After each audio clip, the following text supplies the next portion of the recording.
Welcome to Trekzone Plays. Matt Miller with you, continuing the playthrough of Star Trek Judgment Rites and getting towards the meaty end of the game. Really looking forward to this one. The uncut edition is going to be absolutely fantastic, but in the meantime, keep watching these missions on each episode of Trekzone Plays. Let's get straight into it. Retro games with no commentary. This is Trekzone Plays.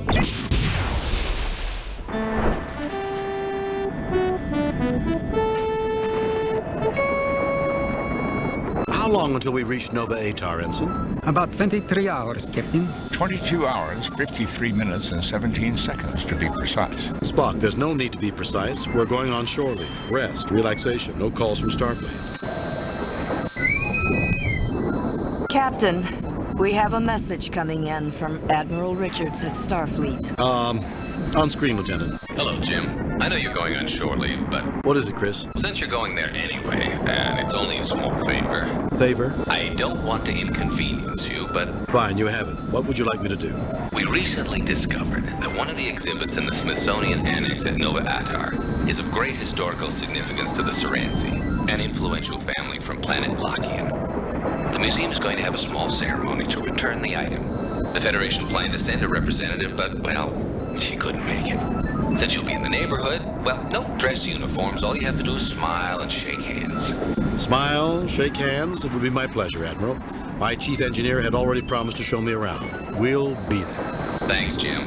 I owe you one. Check your data files for details. Oh, one more thing, Jim. Due to the security concerns, you won't be allowed to bring any electronic equipment with you. Richards out. Now, I was saying... Captain, do we really have to stand around and listen to speeches from a bunch of politicians? It won't be all bad, Scotty. The curator's a major cognac producer, and he asked us to show up early to thank us for our support. Captain, it'd be rude to keep a man like the curator waiting, what with an important diplomatic function to prepare for.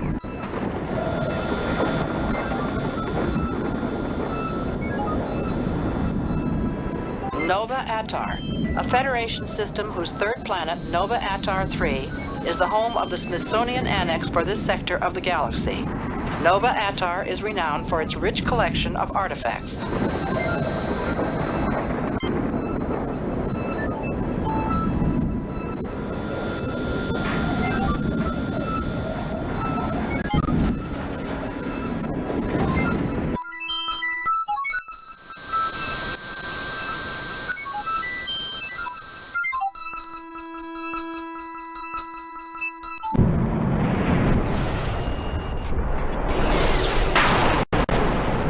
We've arrived at Nova Atar, Captain. Bring us into standard orbit, Mr. Sewell. Aye, Captain.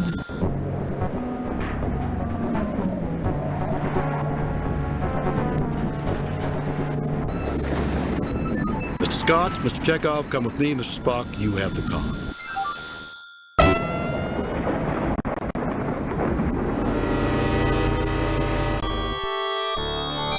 Captain Kirk, good to meet you. I am Boris Presnia, curator of the museum.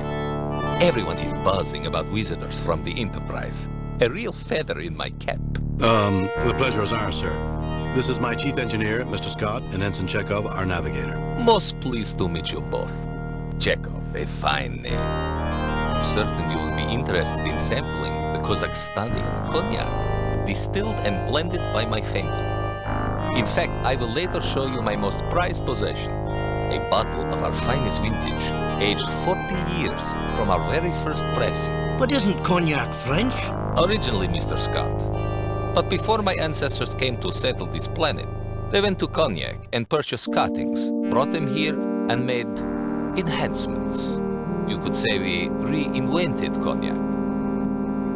I do not wish to be rude, but you gentlemen are a bit early, and I must see to making certain the cleaning crews are finished working.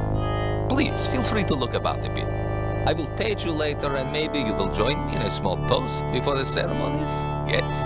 It would be our pleasure, curator.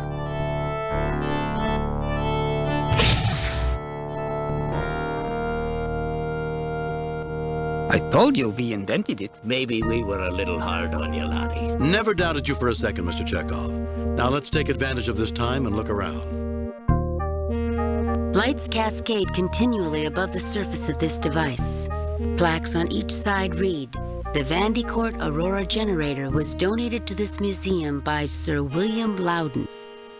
Originally, a university experiment designed to test broadcast power as both a containment system and photostimulation for possible use in a propulsion system, the unit was presented as a gift to Loudon, who liked the way it looked and had recently donated a significant sum to the university. The Klingon console looks operational, but without a ship attached, it's hard to tell. Written on the plaque, this is a control console from a Klingon warbird, the Klarg, which was salvaged from the battle wreckage near Crimmins 8. Think you could make that work, Mr. Scott? Of course, Captain. But it's not like I'll ever have to. The plaque reads, "An old ground-based phaser cannon model B-17, the real equalizer, rescued from a Federation scrapyard, probably based on the frontier near Nelapur. This phaser cannon no longer possesses any of its focusing or targeting equipment. The large capacitors in the base allowed a variety of power sources to be used to energize the cannon and gave the real equalizer considerable flexibility in use." The plaque reads, "The Niven, non-integrated Vulcan electronumerator, was one of the earliest versions of a Vulcan computer. Some of the components were found to only function correctly at high temperatures. Since the focus in those early days was on computational effectiveness and not user-friendliness, the operator could not stand near the Niven during its operation. Input to the machine was cabled in from a separate device. Hence, it was a non-integrated computer." The plaque reads,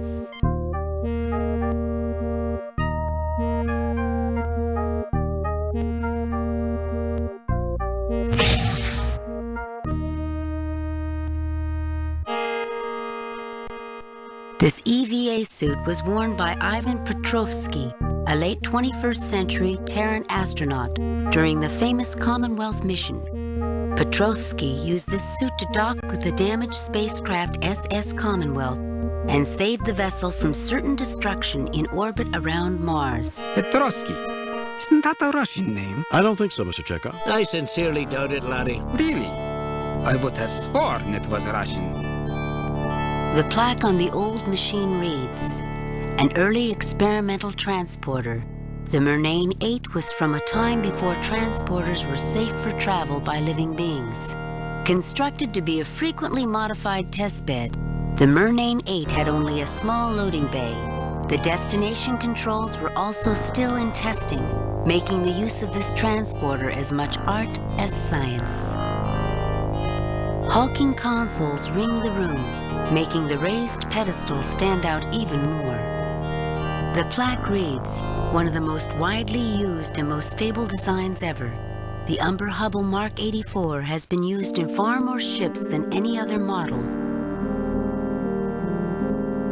Captain Kirk, I trained on one of these. It's solid as a rock and twice as dependable. Remind me after the ceremony. I'll talk to the curator about letting you look this one over. Thank you, Captain. I'd dearly love to put it through its paces.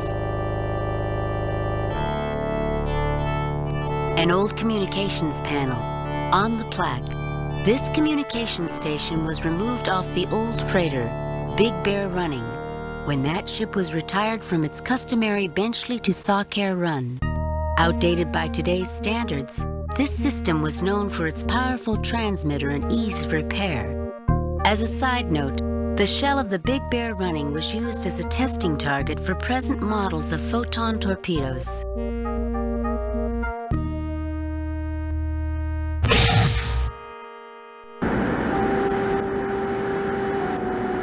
This display is all glistening angles of crystal, written on the plaque, an early example of the crystalline computers developed by the Lantoids of Tuner 9. Supposedly impossible to access by non-Lantoid life forms, the computer works on a combination of harmonics and light transmission.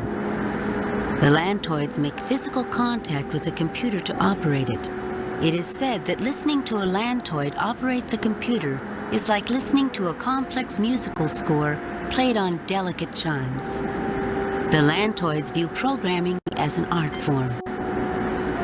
The plaque reads, "The Dunkelberger Automated Worker Mark 12 was a successful entry in the early days of automated labor. The Mark 12 was designed to function as a cargo helper, allowing small manufacturers to cheaply compete against large corporations. Due to their small size, reliability, and obedience, these robots were often treated like pets and given names that were incorporated into their response systems. This particular version was called Barney." Written on the plaque, Federation Scientific Probe Model 331-19A. The 331-19A was powered by a small fusion reactor, since removed. The 331-19A had considerable range but was considered slow. The 331-19A carried a 3-ton instrument array. This has also been removed from the display model. This particular probe was used to monitor the collision of Algiers 5 and Algiers 6. One of the double stars at the core of the Algiers system had begun to collapse to a brown dwarf stage, and the resulting fluctuations resulted in the planet's orbital paths crossing, which led to their collision. I've used one of these before, Captain. Everyone notices the fusion reactor, but I'll bet they forgot the fuel cell that served as backup power for the instrument package. It's probably as dry as a bone after all these years. The schematics for a Dunkelberger Automated Worker Mark 12. The plaque reads, "The Dunkel..."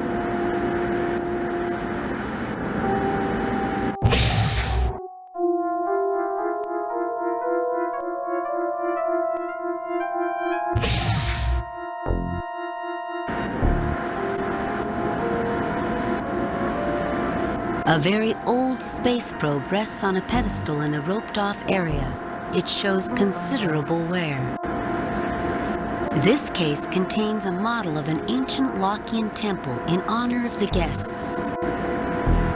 The plaque reads, "An ancient probe recently discovered near the Nova Atar system. Early studies indicate that the probe originated from the Lockean system.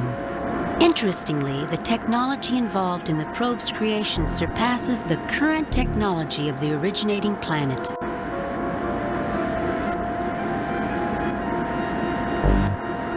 This case contains an astronomical model of the Lockean system.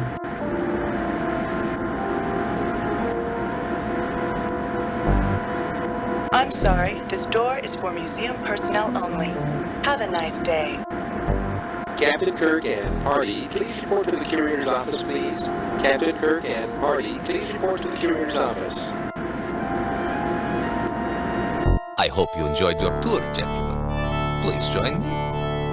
Would you mind if the first toast with the Kazakhstanian was to the Enterprise? Curator, why isn't that Brezhnev cognac? For heaven's sakes, Chekhov, don't interrupt a man on the verge of toasting the best ship in the fleet with the finest cognac on this side of the galaxy. My apologies.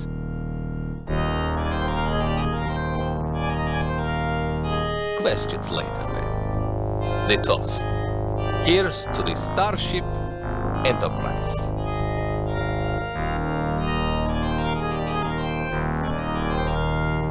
What could this be? A conspiracy, if you ask me, Captain. Let me pull this up on screen.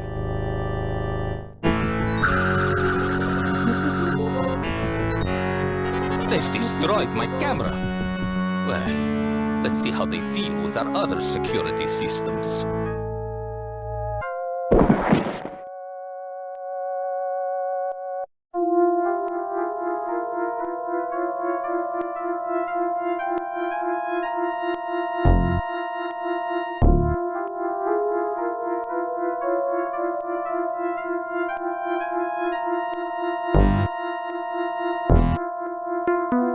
Ignoring the slight ozone odor, the curator looks peacefully asleep.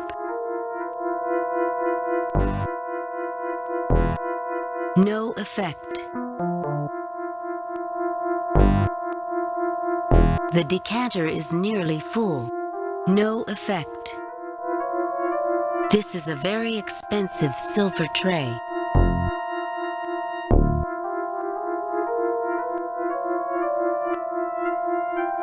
The large lance shows some wear.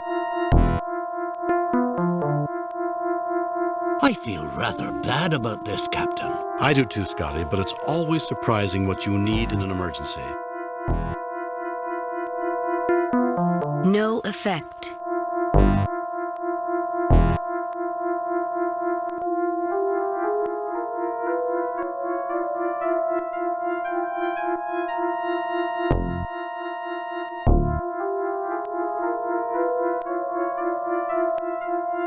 I wonder what this is for.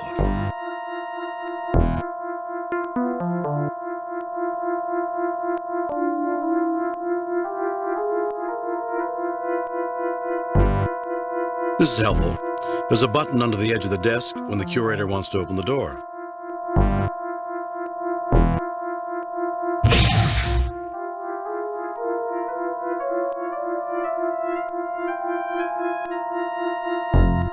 Mr. Chekhov, see if you can wedge that knight under the door. Yes, Captain.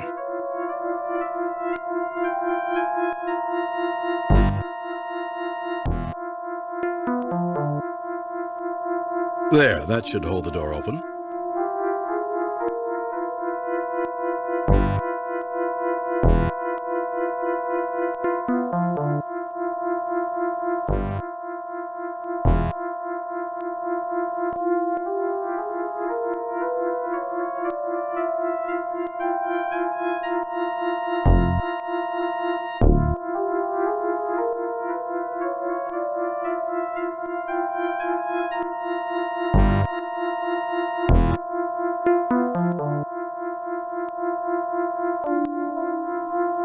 Not much of a trap, really. Fixed it up with a wee change of wiring.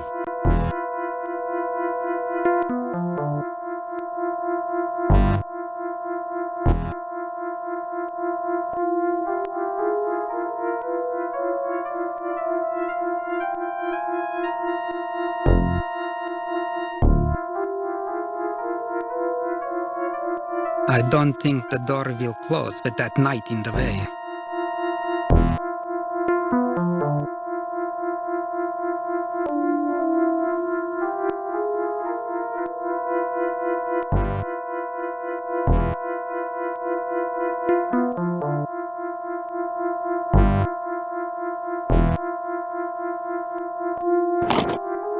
I've looked this beastie over, and the only things we might be able to use are the capacitors.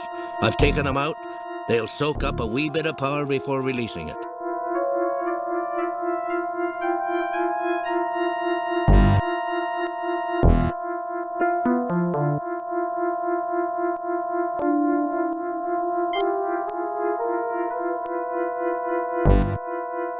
The note on the paper reads, Bresnia, VVSOP 2123. An old-style phaser cannon capacitor. It is currently uncharged. An old-style phaser cannon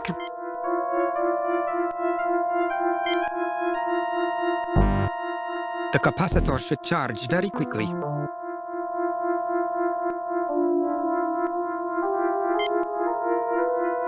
The capacitor should charge very quickly. An old-style phaser cannon.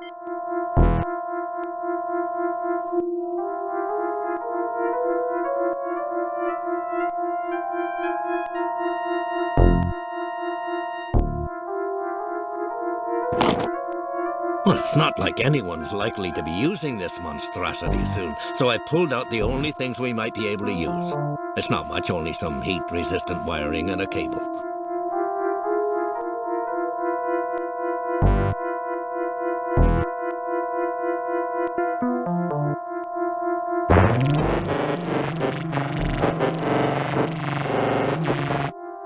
Security lockdown is in effect. Please enter access code.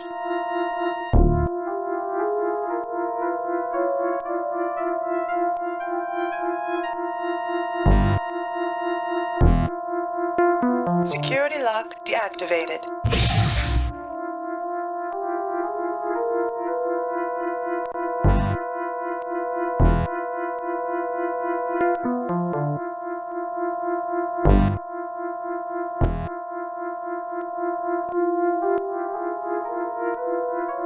No effect.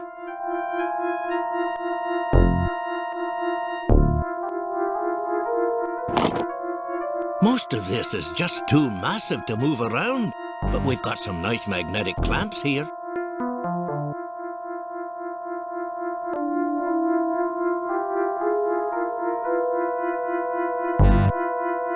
This is a bizarre piece of machinery. I wonder what it was designed for.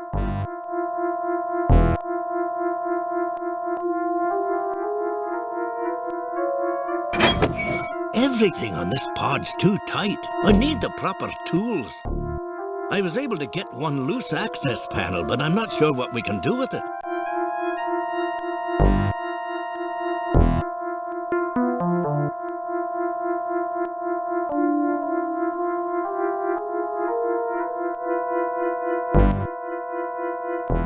I can't imagine what this machine could be good for. This is not exactly my area of expertise.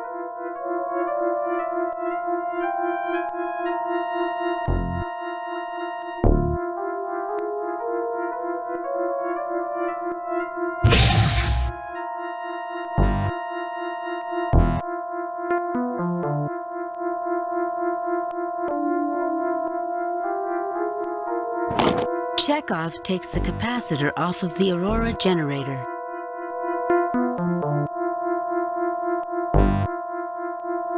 An old-style phase... A typical computer-controlled door with a knight jammed underneath.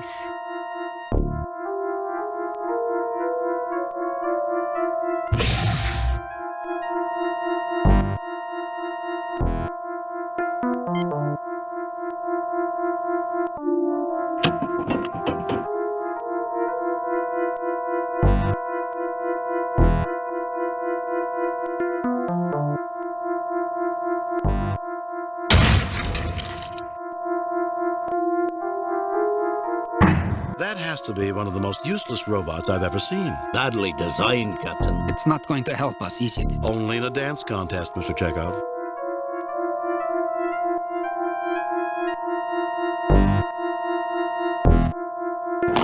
There's not a worthwhile circuit in its head, Captain. But the wirings may be helpful at some point.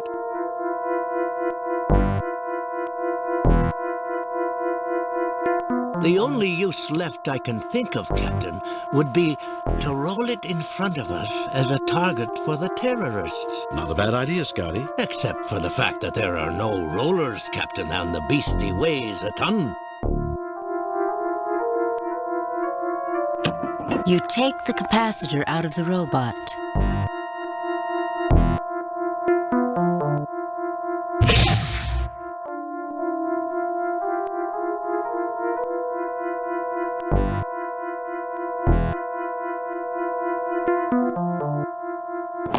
Chekhov takes the capacitor off of the Aurora generator.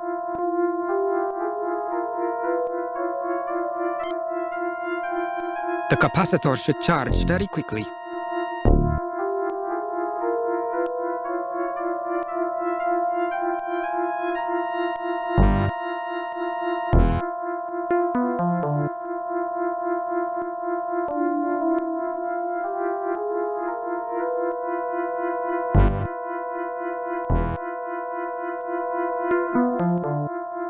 Security lockdown is in effect. Please enter access code. Authorization code correct. Warning: malfunction in security authorization. Access denied. It appears that the terrorists do not want any visitors. Captain, when you were in school, did you ever make a tennis ball cannon? Of course, Mr. Scott. It's a dormitory tradition. Empty cans, tape, and a little propellant. If I remember my formula...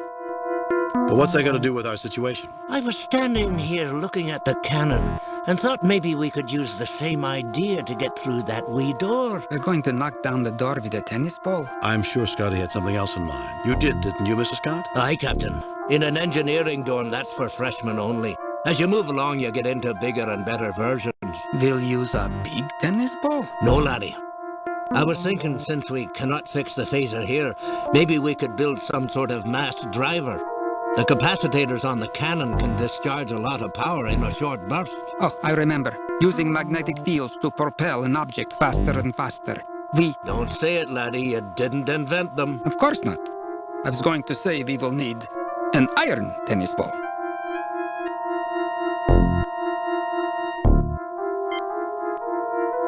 The capacitor should charge very quickly.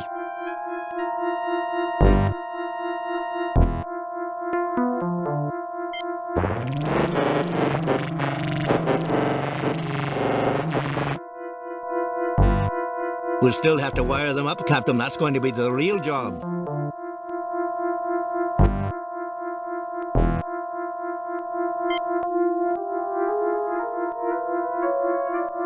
Captain, I'll need a little help positioning the clamps correctly while wiring them. Captain, push harder. I'll need these tighter to get more power. I'm giving it all I got, Scotty.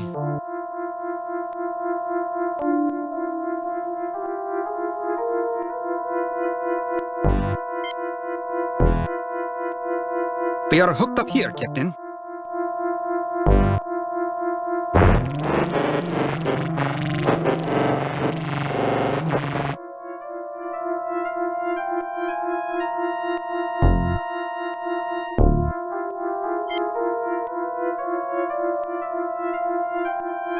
One projectile ready to go, Captain.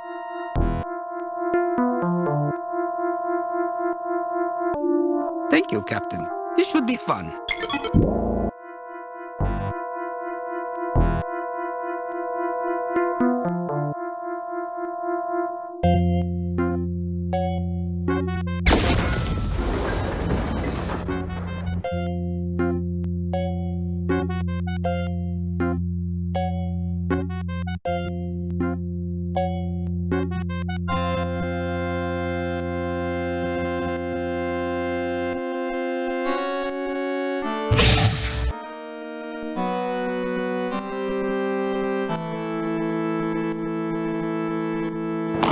Chekhov takes the capacitor off of the Aurora generator.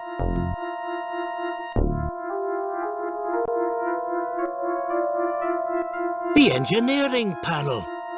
Look what we've done. The spacesuit. We made a bit of a mess here, didn't we? We had no choice. Remember, who's really at fault here? That we will, Captain. Whatever used to be on this pedestal is now long gone. No effect. No effect.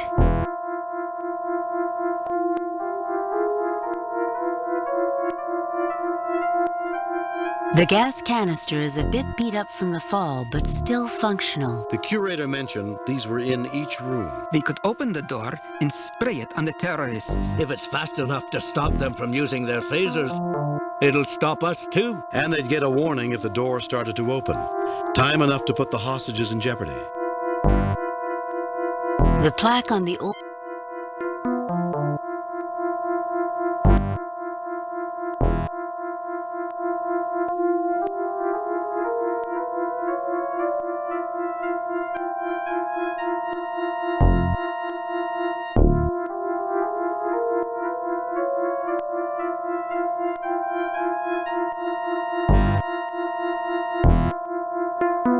Security lockdown is in effect.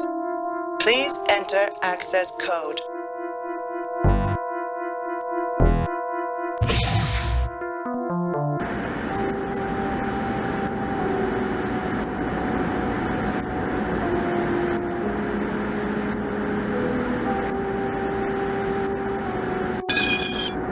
The access panel is stuck, Captain. I don't think any of us are strong enough to pull it free.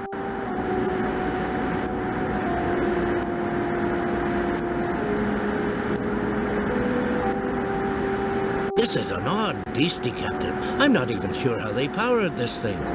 It'd take days to begin to understand it. You, Scotty? I'm only human, Captain.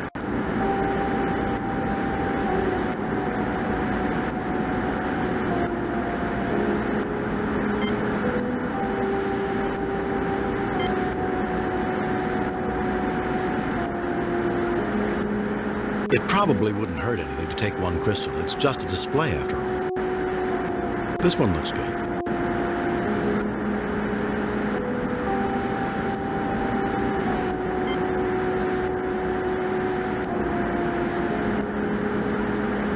There's only a wee bit of juice in this capacitor, but I think it'll be enough to power up the robot. It's a tight squeeze, Captain.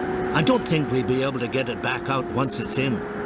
Should I go ahead and do it? We could use the help, Mr. Scott. Energize the robot. Not yet, Mr. Scott. We may need that power elsewhere. We could use the help, Mr. Scott.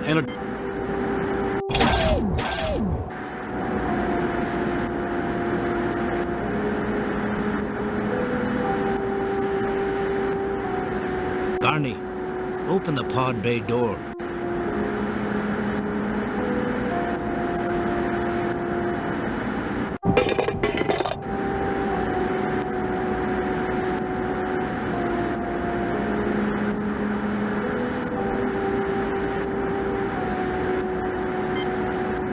I don't think plying this probe with cognac is going to get us anywhere, Captain.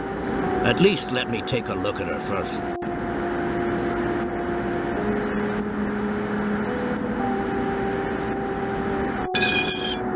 I knew it. They forgot to take out the fuel cell. That fusion reactor always scares people enough that they forget the backup cell. It's dry now. You'd need to wet this beauty down and get a catalyst in her.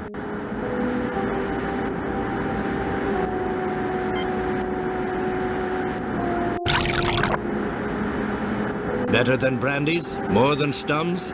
Look out, fuel cell. Here she comes.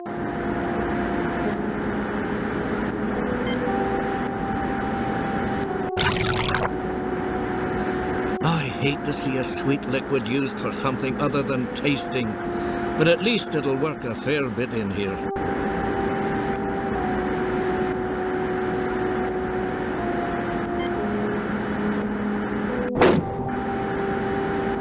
It's a good thing to build in so much flexibility.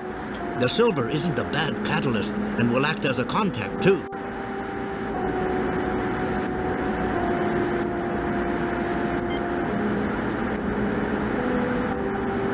All hooked up and charging, Captain.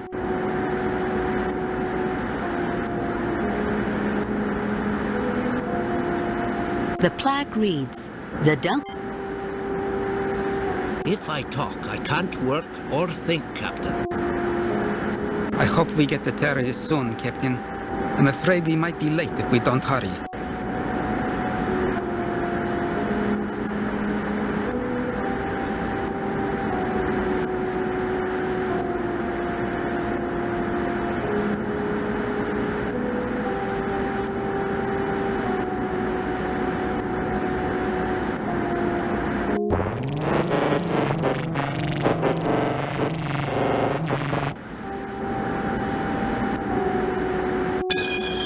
All ready to go, Captain.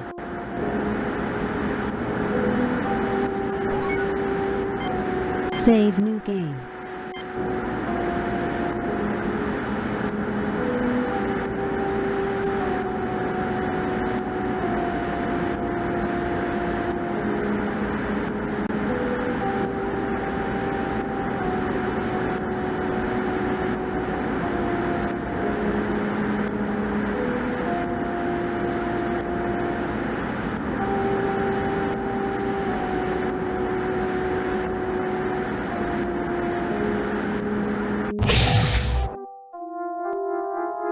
An old communications panel. On the plaque, this can...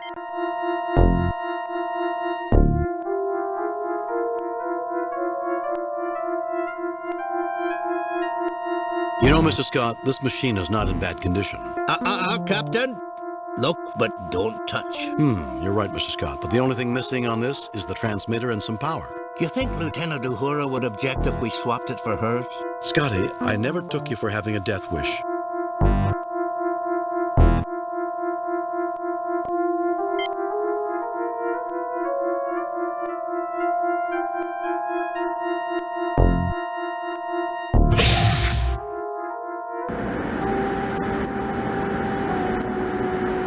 You remove the silver tray.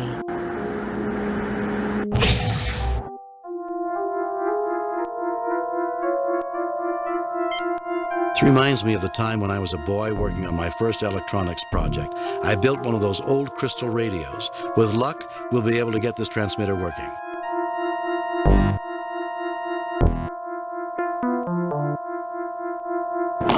It's been a while, but I think that will work.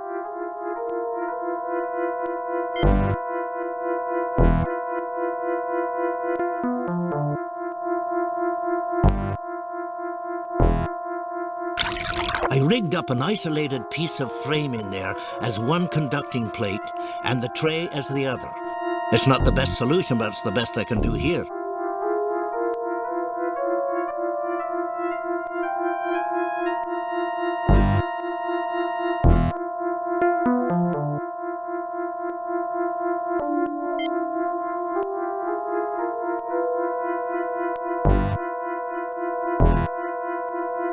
All hooked in, Captain.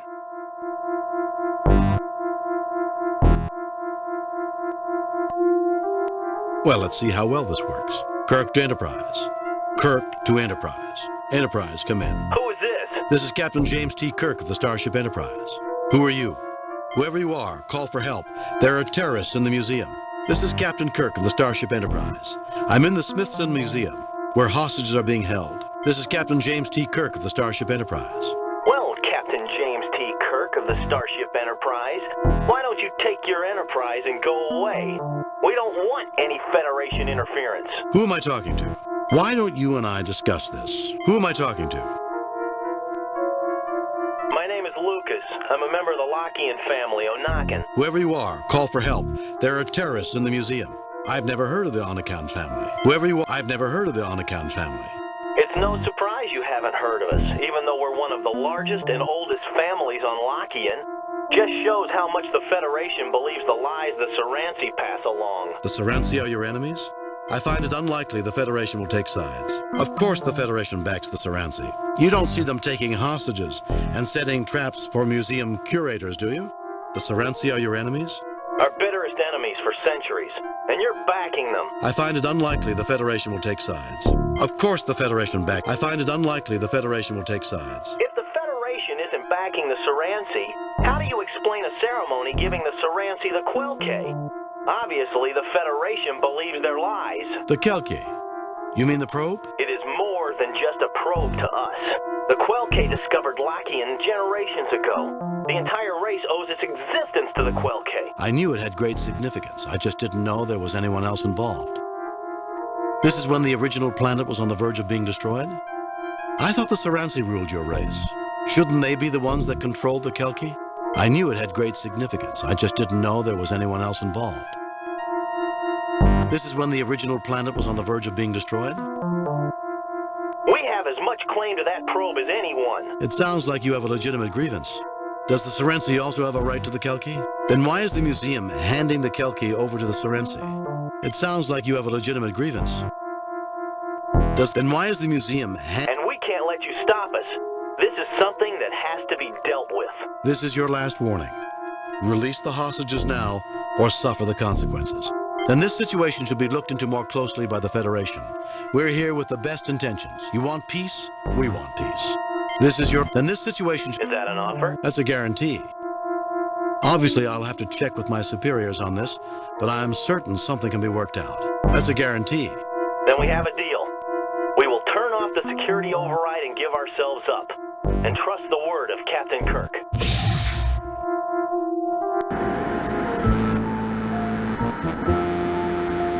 Mr. Chekhov, have Dr. McCoy beam down to make sure the curator and guards are all right. Mr. Scott, lower the museum's shields and have a security team beamed aboard. Captain's log supplement. The terrorists had already turned off the security override. After putting the 3 Onakans in custody, it was decided that the probe would not be returned to the Soransi. Federation mediators will visit Lockian to assist in the negotiations on the fate of this artifact. The fact that they gave up voluntarily when they could have possibly escaped and injured no one certainly made points for the Onakan's claim. Curator Brezhnev was treated by Dr. McCoy and is in good health. Commendations are in order for Scott and Chekhov for meritorious service. Lieutenant Uhura, send a message to Admiral Richards. Tell him he owes me more than he thinks he does. Aye, sir. I have a feeling he's not going to be surprised. I'm afraid I'm going to remember this mission with a great deal of sadness, Captain. Why is that, Mr. Scott? It was such a fine cognac, Captain. It was just waiting for us, and now it's gone forever. Such a waste. You always remember the one that got away. Sure, Scott. Captain, message incoming from Starfleet. I see they got our report. On screen. I've reviewed your report from your recent assignment, Captain, and have a few comments. I am very pleased with your performance. It was a perfect mission, Jim. Your reputation as Starfleet's best starship captain is secure. Kane out.